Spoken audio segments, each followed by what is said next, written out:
Infrastructure is crumbling and the problems are only getting worse. The pressure to find solutions is hot. Let's talk about why American cities have no water, no electricity, and no money to fix their infrastructure problems. Welcome to the Infrastructure Hot Seat Podcast.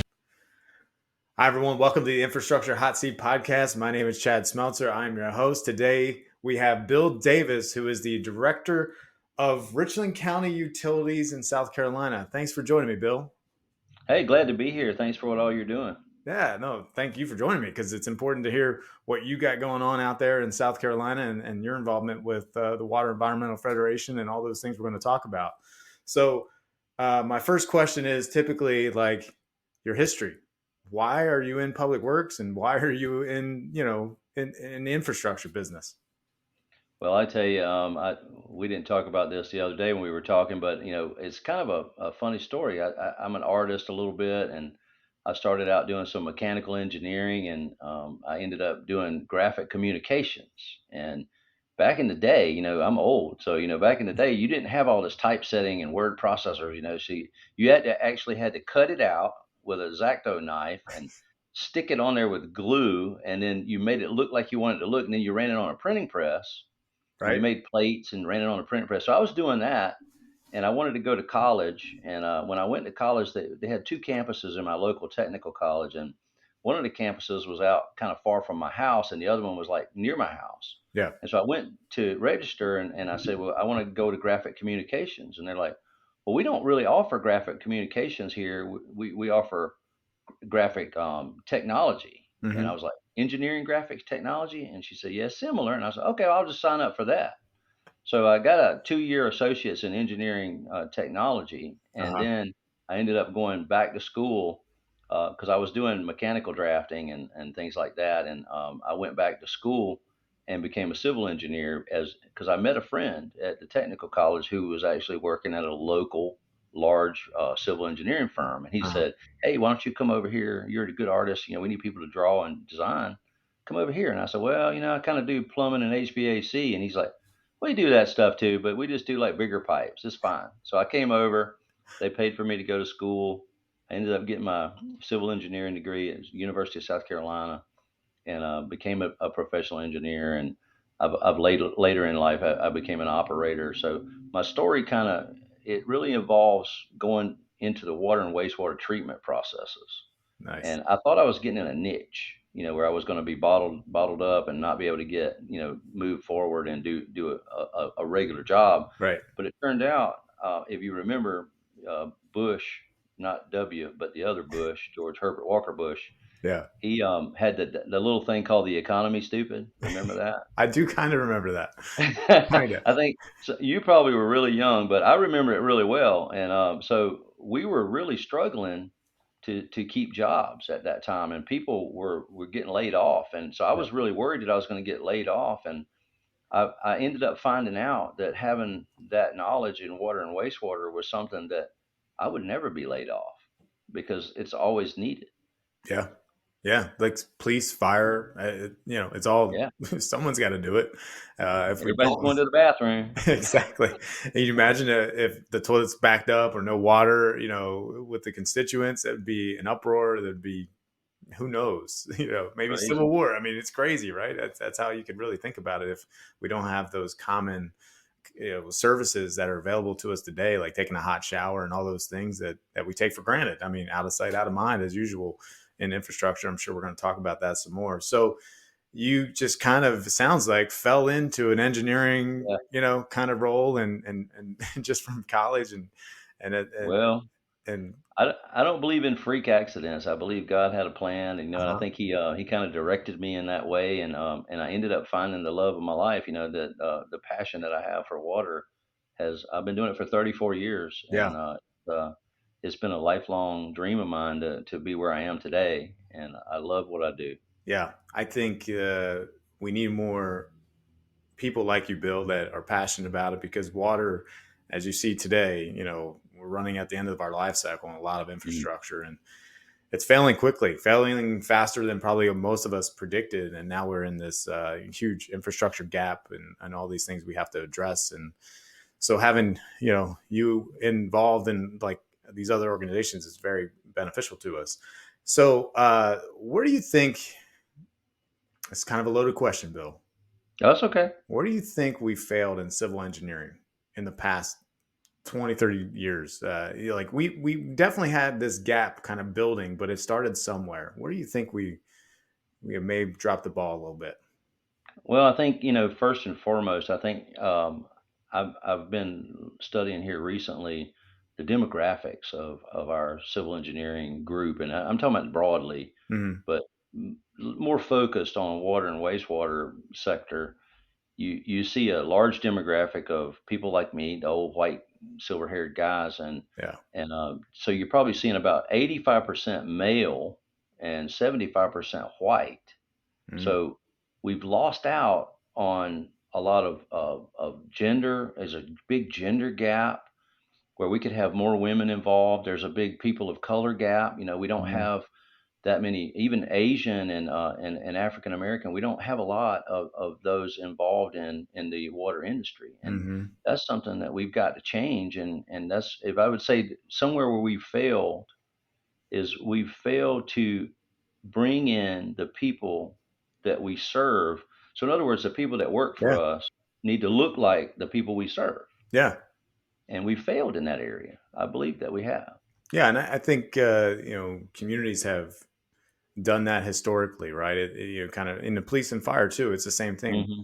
Diversity, equity, inclusion. It's about bringing diversity into our workplace, and we're now doing it over the past 10 years. I would say 15 years. It's been get more equality involved in our communities and those jobs. But I don't think we did a good enough job maybe promoting infrastructure and the need for No. diversity in this world we're in now. So you're right on. I think we need to start getting to colleges. We need to start getting the brightest minds out there and really start help us improve infrastructure for sustainability purposes at this point, because we're kind of behind the eight ball with all the pollution that's going on, all the sustainability, we're unstable, so to speak, at this point. And now we need to, get back on track for the world to be able to sustain itself down the road. I kind of mumbled on about my own, No. just things right Great. there. But so you're active in Water and Environmental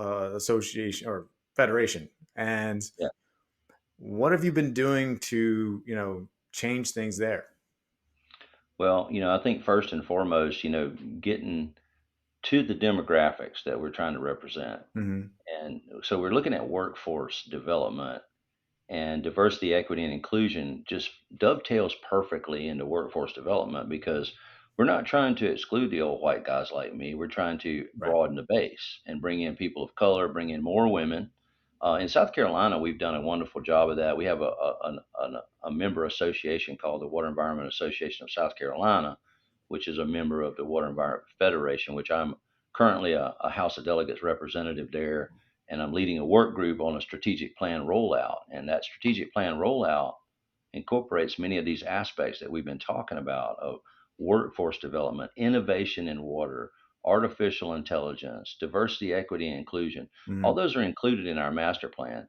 And so when we're looking at the strategic plan, I've recently implemented the plan here in South Carolina as I brought a charter to the Water Environment Association board, and I said, let's create a charter that works together with our membership association committee, Yeah. our diversity, equity, and inclusion would also include the workforce development committee, and let's bring those in and start going where we can find the people that we are serving, and where better to find them than in the middle schools and high schools where we Right. work. Right. So that's kind of what we've been doing, and I think the story that I love the most, and I've told this story 100 times already. I found a nice young lady. She's like 24 years old. She's running a wastewater plant in Newberry, South Carolina, which is about 30 minutes from here. And I've met her at one of our meetings, and I said, "Well, what brought you to water?" And I was listening to her story, and so we got to know each other a little bit. And she came to a conference. It's called the Operators Conference. And by the way, she just recently I nominated her for Operator of the Year, and she got it. Wow, She that's doesn't look awesome. like the rest of the operators that are typical stereotype operators, like old white guys like me. Right. she's a young 24-year-old lady with purple hair, and she just looks different, and she's a breath of fresh air, to be honest with you. Yeah. And so I asked her, I said, Hannah, I said, we're at this conference, and old white guys like coffee and donuts, right? So the coffee and donuts are in the middle of the conference hall, and so all the old white guys are standing in the conference hall, getting the donuts and coffee. I was there too. So, here we go. So I'm looking down there and I said, Hannah, do you see these people in this hall? That's like 100 people, right? And she said, yeah. I said, well, next year there's going to be 10 of those that are going to retire because we're losing about 10% per year. So in 5 years, we're going to Mm. lose 50% of our water workforce. Wow. I said, this is the thing. Next year, when you come back, 10 of those guys are not going to be here. They're going to be retired. Hmm. But there's only going to be three that look like you. Yeah. And that means we've lost seven. So, how are we going to fill the gap? Yeah. That's a great point. I mean, it's a great story too. I mean, we we do have a gap in labor. Obviously, that's what's happening now. We don't have the positions getting filled. So, how? Yeah, I'm going to pivot off your story. It's a great story, but how are you dealing with labor shortages in Richland County right now? Well, we've started a major goal, and one of our goals here at Richland County Utilities is kind of dovetails into what the Richland County Council is asking for. Is like, how do we maintain our workforce, and what are we going to do to get retention? And one of the things I did was the HR people don't like you to use the word equity, but when you're looking at pay scale equity, um, typical government, everybody starts at the bottom of the pay scale. Doesn't matter what you've been doing all your life. You coming in, you're going to be at the bottom of the pay scale. Even though we got a whole pay scale, Right. we Right. decided everybody needs to be at the bottom. Right. And then, you get punished, Chad. If you stay at the county, and we get 1% every 5 years. We get like a 1% raise every 5 years, and you've been at the county for 5 years. You've gotten 1% raise, and then the pay scales have adjusted over time, and you might get bumped up to the bottom of the pay scale still, Right. but you've got 5 years of experience. And so what I saw was a disparity in Yeah. people being paid differently. I said, well, these people that have been loyal to the county are coming in about 30 to 40% less because as these pay scales increase, the new people are coming in that have no experience Yeah. and they're making more than the people who have 5 years of experience. And I saw this with like seven people in the county, and I looked at all of my staff, and I said, these seven people need to be paid more. The pay equity is not correct. I got like a big caution. Hey, don't talk about pay equity.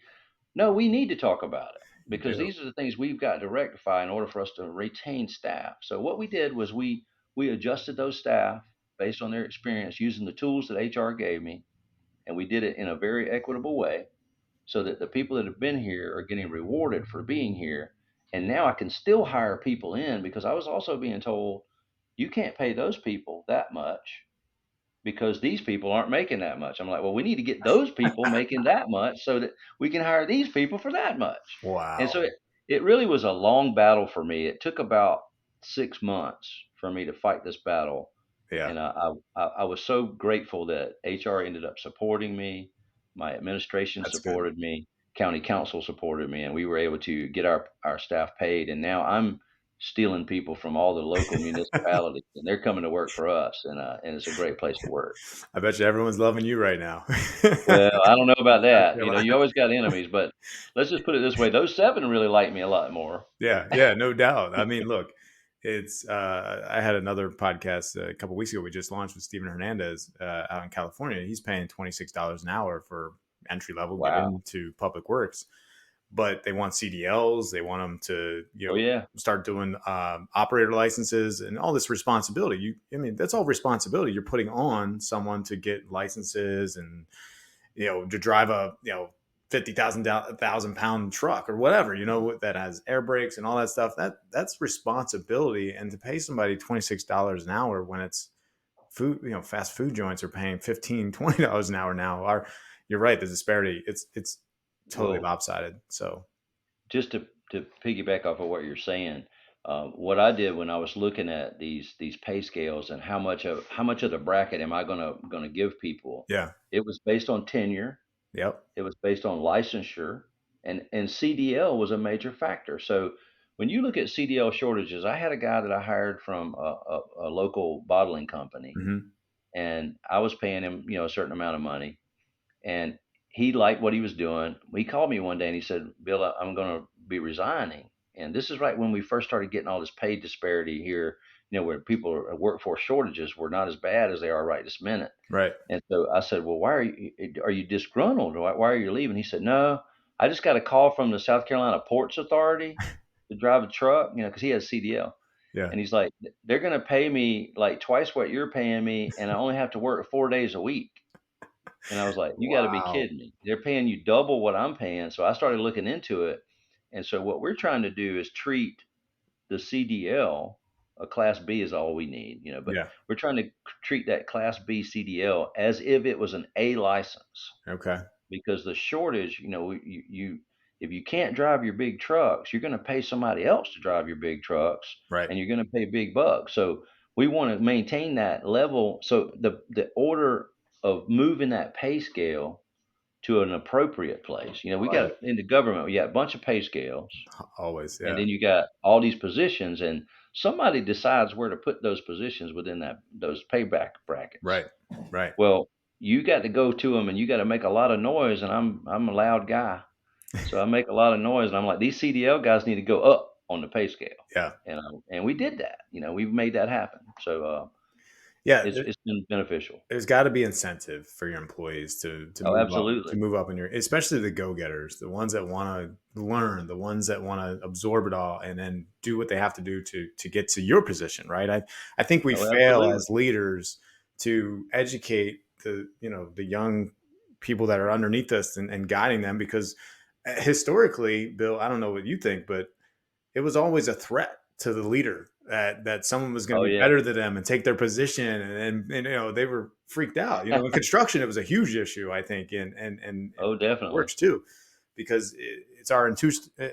Someone made a comment. It's like they paid you to work, not think, right? So Oh, I remember those. Yeah. yeah, that was Steven Hernandez said that on my last podcast too, and I was like, wow, that makes sense, because they literally are. They don't want you to think because they don't want you to take their job, but we should be encouraging that. It's like, okay, learn Oh, more. yeah. And as a good, effective leader, that's the stuff you got to do, right? So kudos to you for doing those type of, leadership skills and bringing those to the table. Well, I had a boss one time, and I'm going to tell you this story because he came in my office, and I was calculating. I went to him and I said, "Hey, how do I calculate this losses?" And I don't go into the detail, but it was like, "How do I calculate these losses in this air pipe?" He's like, "Just use two psi, you'll be fine." I'm like, "Can't just use two psi." So I went back and I started doing a bunch of calculations, Hmm. and he was old school, man. This is not the way we do things now. We got to change the way we think. So I was doing my calculations. He walked into my office and he said, "What are you doing?" I said, "Well, I'm calculating the air loss and this piping." And he said, "I told you it's 2 psi." He grabbed my calculations and he threw them in the trash can. Wow. He didn't want me to be doing the calculations. So I went ahead and I got him out of the trash can. I ran the calculations and it was like 1.4 psi. Oh, And wow. so I went to him and I said, "Well, you were right. It's less than 2 psi, like you said." And he said, "I've done this 100 times." But he didn't say, "I've done this 100 times. I'm going to teach you how to do it." Hmm. He told me to use 2 psi There you go. because I don't pay you to think, Yeah. right? That's the No, that's same thing. true. Yeah, no, that's the way it was traditionally. That's the mentality we need to get out of, and Out especially of it. in engineering. I still feel like engineering firms and engineers the younger engineers are totally ambitious. They want to make a change, They are. but they get to the engineering firms, right, and then they get stuck in someone that's been in running the company for 50 years, 40 years, and never like opened up to innovation, sustainability, technologies, and never absorbed these new technologies into these firms. And now we're still traditional, like flow monitoring. We're still using and then nothing against flow monitoring. We still need that type of stuff, but we haven't really changed from an hourly billing rate in engineering to a more like performance based. This Like is a what we task. found. Yeah. This is what, you know what I'm saying? So I think That's true. I think those are the ways. Where do you see the future of infrastructure, Bill? Well, we're going to address workforce by paying people more. Yeah. And we've got to provide adequate training, and I know my now end of life, end of work life mentality. My last 10 years, I feel like I'm probably in my last 10 years. I want to work till I really, get on up into my 60s, but just say I've got about 10 years left, and Hmm. that last 10 years, I want to use that to do exactly opposite of what we were just talking about. Okay. I bring all of my new people in, and I have a training course that I do on Friday mornings, and I'm teaching them the business, and Nice. I'm teaching them everything I know because I'm not like those guys, man. I'm gonna hire people that are smarter than me. Yeah. I'm gonna teach them everything I know so that they can be better than me, and that's what Exactly. I'm gonna do because I got 10 years left. I'm not trying to job security this thing, man. I'm trying to build up that next generation. Yeah. So that's one of the things I want to do. So when you start thinking about that, doing that training, that's all good and it's going to be great, but we still don't have as many people as we need. Right. So how do I have fixed that seven people short every year out of the 10? Right. How do I fix that? Well, it's got to be artificial intelligence. We're going to have to go to this where we've got smart sensors and smart treatment, and we're going to have more live and streaming type data. You still got to have people to interpret the data, There you go. Yeah. but you've got to get to a position where things are automated. Because Yeah. if you don't, you're going to fall short because you're not going to have enough people. Yeah, you're spot on, and that's because we do have a gap. And I tell people this is like, and my buddy and I, he's in construction, private sector construction, and he's complaining about all these processes, and they do this and they do that. I'm like, well, if it automated, there's labor shortages. So what's going to happen in construction? These businesses are going to have to start figuring out how to automate construction, like Oh, because you can't get definitely. enough people to come in and do the work. The labor shortages is there. The thing that's going to happen is they're going to figure out we need automation, we need robots, we need someone else to do this type of stuff. And if you're a contract, like if you're doing the installation of HVAC, things like that, you're probably going to be using technology in the future, or a robot will be assisting you to do those things. And who knows where the future is, but it's one of those things where we do have a labor shortage, like you're talking about with public works and construction, and we're going to need to fill that void somehow. And it's going to be tech. It's got to be tech, and it's got to be hopefully skilled labor will become more tech savvy, which we are. We're getting the young, going after the high school, colleges, and things like that. Get the tech savvy, employees or labor to come in and manage and run those systems once we implement them. Is kind of the way I see it in the down the road. But like you were talking about, construction, Yeah. I can see a big advantage to like we did this years ago. I mean, this is not new, but it's just something that people haven't done, and we're going to have to do it. Hmm. In the construction industry. When you're doing observation, from the owner's perspective, or in wastewater treatment, for instance, or water treatment, there's a lot of value to having a camera in remote locations where you can observe things from the camera from your computer screen rather than being all the way across town and then having to go all the way back to the other side of town and driving back and forth from all these projects. Yeah. You don't have five inspectors, you got one, and he's got to go between five jobs. Yeah. So the best way to do that is to have those cameras in a strategic location. You think about the police, they got their camera. Right. You could put cameras on the tractor equipment. You could just be like the eyes as the construction is being done. You can see it exactly the way you need to see it. And those are the types of things that we need to start thinking about. How can we reduce the amount of people we need to get the same job and the same quality because we don't want to cut quality. Right. Right. We just sensors and, like you said, cameras are going to be the way. There is cameras you can put in a sewer pipe or a sewer manhole now, Oh, kind of absolutely, see if yeah. it's overflowing. So we're Watch it. getting We got smart covers. okay. I'm putting a plug in for my buddy Corey. Smart Covers CEO. But we're using smart covers, and they give Nice. you a lot of data Yeah. that's at your fingertips on your phone, and you can see when you got issues in your system, and it sends alarms, and it does a lot of the things that you need it to do. Yeah. And it's been very cost effective for us That's great. And to that use that. I think one problem we have, and I'm just curious on your thoughts on this, is we have siloed data, or it's Mm. it's fragmented between many entities, right? So you got the Oh engineers yeah. have the data, you have the data, the company, the manufacturers have data. Like everyone has data on our infrastructure, but there's no centralized place to manage it, and there's no intelligent system to actually put some brain power behind it to make it smart at this point. I think that we massage a lot of data, and it's human massage data on a lot of the tech that we have now out there in infrastructure. And it's just my personal opinion. Obviously, I'm sure people Hmm. will freak out and be like, "No, it's not. You know, it's the best thing ever." But it's not the real. It's not there. We don't have enough ability. We don't have a smart system like the private sector is growing into this really AI driven technology where it just it gives them the answers to stuff, right? It's like here, this is what you need to do, boom boom boom boom boom. Yeah. There's scary parts to that though too, right? I mean, it's telling you exactly what you need to do, so does that make us less intelligent? Irrelevant. Yeah. Yeah, I Well, mean, you're gonna always need people. You're gonna always need people. But I agree with what you're saying.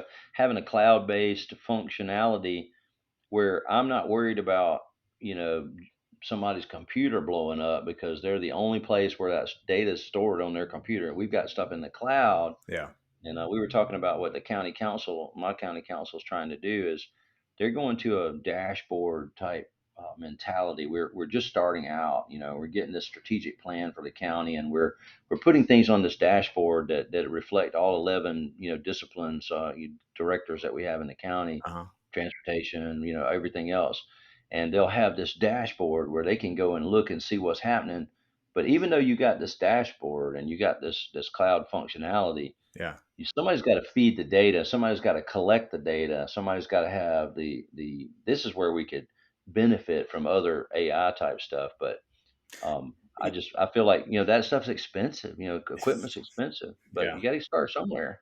you do, and that's the only way we can, manage infrastructure in the future. It's a human and AI component. I hate to use the word AI because everyone's like throwing it out there like It's all over the true. It's place, going but to happen. it's got to be an intelligent human-based system that both sides work together. Exactly right. What you were saying is like a human has to go out and verify certain things, and then you have the computer intelligence to make the decisions of like what steps could be look like next, and then the human has to kind of validate that through their type of intelligence, emotional intelligence, things like that. Because there's things that a computer cannot do, right? Emotionally, they don't think like we do that way.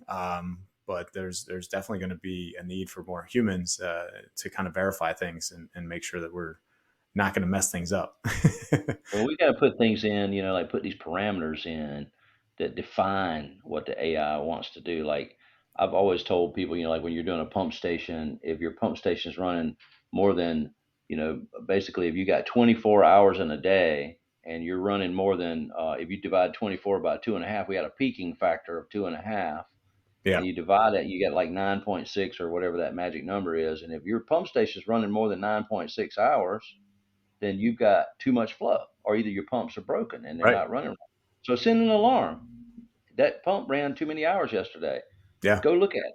And so now somebody go look at it because you got an alarm in there. Or and if it gets to a certain level, oh, we got an alarm level, somebody needs to go look at it. yeah. So Well, just it just think about yeah. that, Bill, and all the in all the planning a city could do with that intelligence, and Oh yeah. if it's used correctly, right? It's you can make so many smart decisions, intelligent decisions on, and save yourself a lot of money because I think And you can monitor the whole system right. because the alarm system is going to tell you when the problem is. You don't have to look at every one of the pump stations. You just wait for the alarm. Yeah.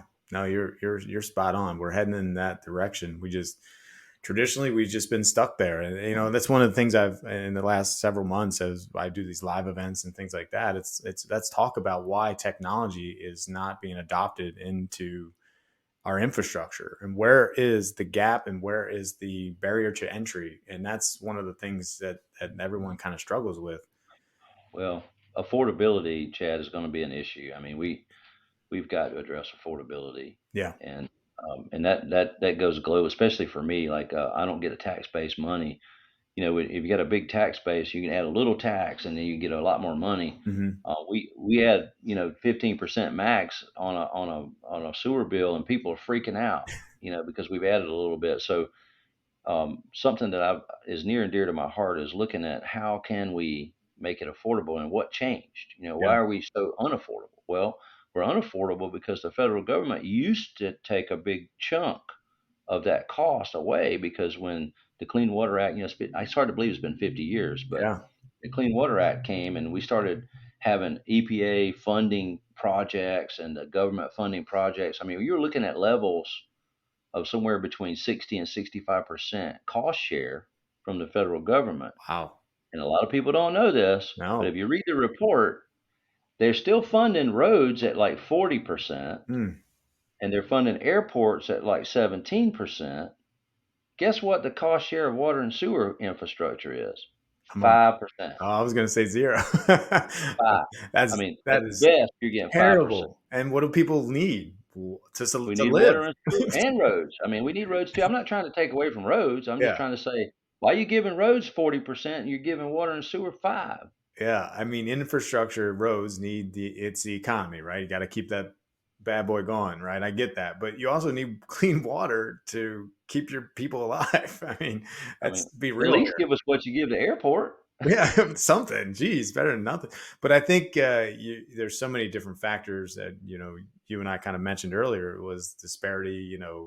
Tax base revenues change Mhm. dramatically within cities because government leaders all change, and politically everything changes. And then you look at the way the communities can either sustain or gradually decline, or they can thrive depending on leadership. And I think Yeah. you're the type of leadership we need in public works as well as in government to be open minded to ways to help the communities and not so much just about themselves and getting votes. It needs to be about what the community can need or needs to thrive and grow, and that's technology, and that's smart cities, and that's just the way we should be looking at things versus just a vote. And I think they would get more votes if they started talking about those things. It's just my personal opinion, but Yeah, I agree, and you end up seeing things like what happened in Mississippi and other places where you got Flint, Michigan, the other things that have been disastrous, yeah, and it's been a terrible black eye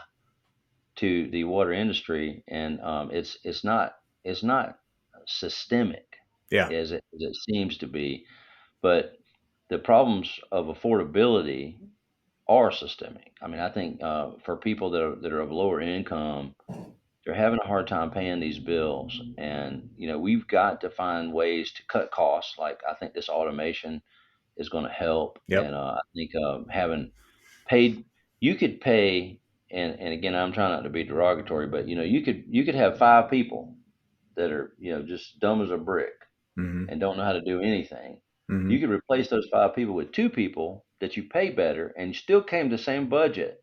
But you got two of these go-getters, like you were talking about. yeah, Some of these young people that are ambitious, that want to get things done, that learn fast. They soak up that information and they want to learn.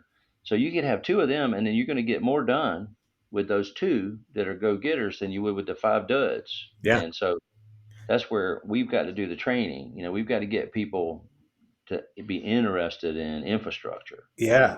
and let's bring them over here into our camp, and not all the technology people going over to working all these. Of Yeah. course, there's a lot of technical people available now. Apparently, everybody's laying everybody off. There's a ton of them out. Yeah, from the way everything looks, it's and sounds, it's happening. So I had something when you were talking right there. It's man, and labor, and you're talking about you're replacing two people with five, right? Because they're go Yeah, getters. One thing in government I've found historically is once you hire someone, it's almost impossible to get them out of government. And because they just drag the system or whatever.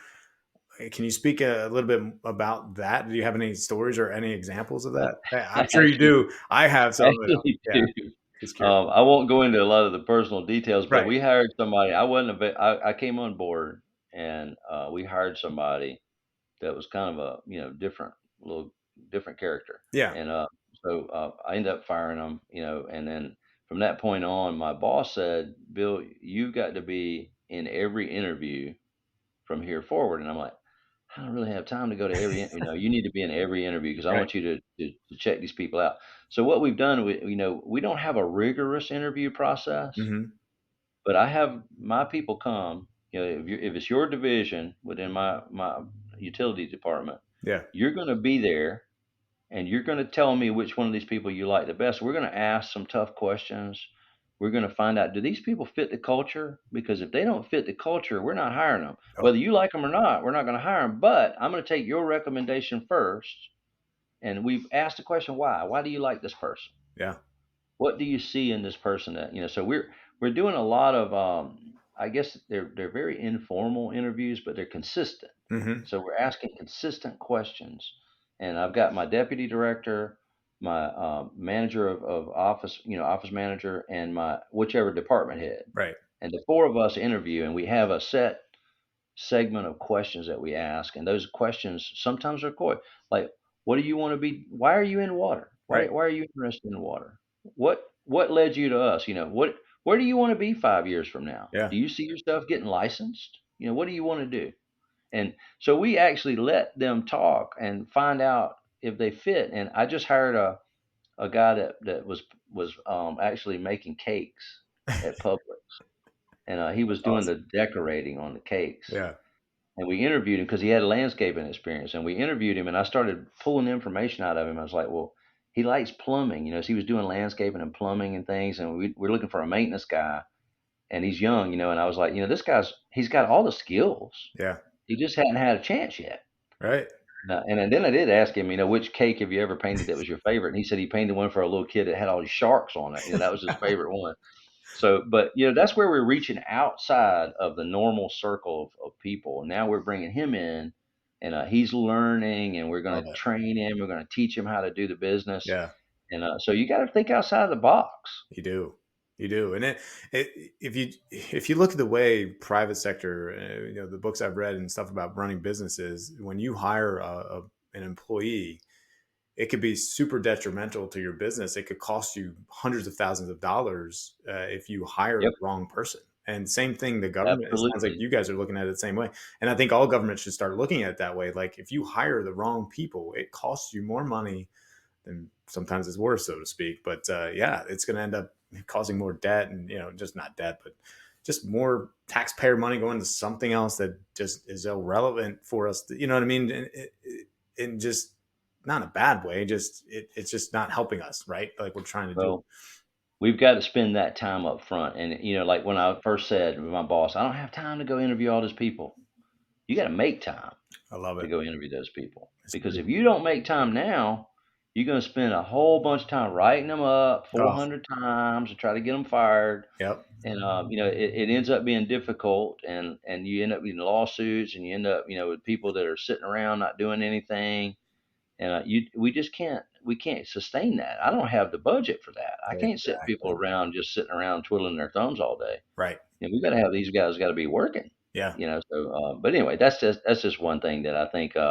We interviewed some people, and it's just you get a pool of people sometimes, and then sometimes you get no applications. Well, this one particular job, I got a bunch of applications, and it was really funny.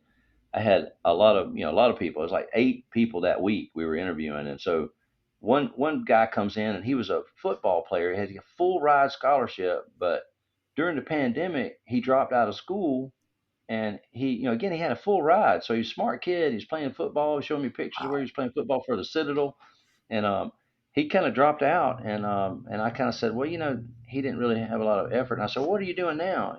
Again, he's got a full ride to the Citadel, and he's driving a forklift.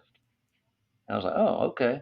So then I interviewed some more people, and ended up getting to another kid, and this kid had like a Palmetto Fellowship, which is like the smart kids, get the free ride to college. Yeah. He got a free ride to college, and he dropped out during the pandemic, and he was driving a forklift, and he's a white guy, and the other guy was a young black guy. And so then I get another interview, and got a couple more, and then I get this girl comes in, and she's a little different, she's a Yeah. go-getter. Turns out her dad was in the water industry, and I'm interviewing her, and she's telling me about why she wants to be in water. And I said, well, what were you doing? And she was working the whole time during the pandemic. And so I said, well, I really like the fact that she worked through the pandemic, Right. so I'm going to hire her. So Right. that was the first girl in years that we had ever had working. She was 22 years old. The guy with the Palmetto Fellowship was like 22 years old, and the other guy was like 22 years old. So Okay. I came to the conclusion, the young black girl, Yeah. young white guy, and a young black guy, and all of them drove a forklift. So the demographics of a forklift driver, it doesn't matter what your gender or race is, you drive a forklift if you're 22 years old. Right. That's Exactly. the stereotype, right? Right. I mean, But I hired 2 out of 3 of them, and, okay. it's turned out really good, and, I think the story is you're getting all kind of people Yeah. that are coming to interview for these jobs, and you don't ever know what you're gonna get. You might get a guy that paints cakes or that does I icing on love it. cake Yeah. that could be your best worker. Yeah. What do one of the things that, and we're getting close to the end of time here. One of the things I always ask is like, what are you good at? What do you like to do? What are you good at? I mean, because if they answer that, then you get a good perspective on something they're going to love to do versus True. something that they might not like to do. And then you give them a position and they're like, oh, yeah, well, it's just not working for me, whatever. But yeah, figure out what place. There's always a place for somebody. And if they like certain That's right. things and they love doing certain things, then that's where you should put them. I mean, that's the way you're going to make your more efficient. You're going to make more productivity, and everything's going to flow much easier for you down the road. Yeah. You Yeah, sound like a coach, Chad. You sound like a man. coach. That's what coaches do. I don't know about all that, but yeah, I just always learning, man. That's it. That's it. Reading You books, know, learning, and figuring things out. well, coaches have got a certain number of people on the team, and you got to put them in the right place in order to win the game. That's right. Yeah. Yeah. They call it putting the right people on the right seats of the bus, so to speak. It was one of the Yeah, books I read. Yeah. So I can't think of the name right now, but yeah. So Bill, how can we get a hold of you? Like anybody wants to talk to you, what's a good way to well, reach out? you can get me on LinkedIn, and again, it's Bill Davis on LinkedIn, and then another place is Facebook. I have a page called Waterworks and Nice. Manholes of the World, and it's a Awesome. great page where we share manhole covers and fire hydrants and all kind of fun stuff, and just kind of emphasizes the importance of water. Love it. And again, LinkedIn is the best place to get me, and Okay. you'll see me on there all the time. Love it, Bill. Well, thank you so much for joining me. I feel like we could talk much longer, but Oh, for we'll hours. keep it short because our audience is probably driving back and forth to some, work or whatever. But this has been great, Bill. Let's plan for another meeting sometime this year. I would love to, Chad. Hey, thank you for the opportunity to talk, and I enjoyed your show. Thank you so much, and we'll talk soon. All right, bye bye. Bye bye.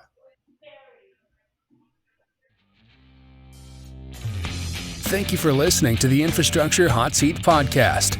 We hope that this show brought you some insight on relevant topics within the infrastructure world. Please join us every 2 weeks on Tuesday for the next episode.